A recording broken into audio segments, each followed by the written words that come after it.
Voilà ce qu'il reste du magasin Leroy Merlin de Kiev, totalement détruit dimanche après un bombardement.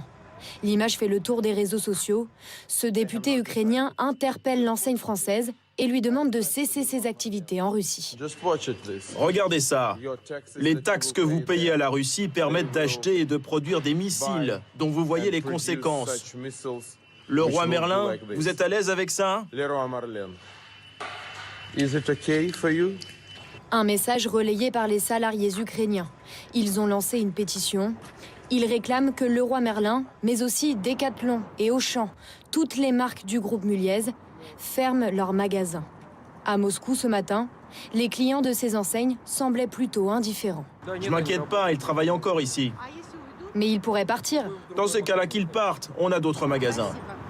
Contactés, les 3 enseignes n'ont pas souhaité s'exprimer. Alors que le Suédois Ikea a décidé de fermer ses magasins il y a quelques semaines, pourquoi ces 3 entreprises françaises font-elles le choix de rester? Le dilemme est de taille. La Russie est le 2e marché mondial de l'enseigne Leroy Merlin. C'est 18% de son chiffre d'affaires.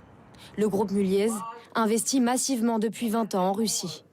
Aujourd'hui, lui demander de fermer d'un seul coup l'ensemble de ces 3 enseignes, ça va être une perte colossale pour le groupe, avec le risque que le régime de Poutine décide de nationaliser l'ensemble de ces 3 enseignes.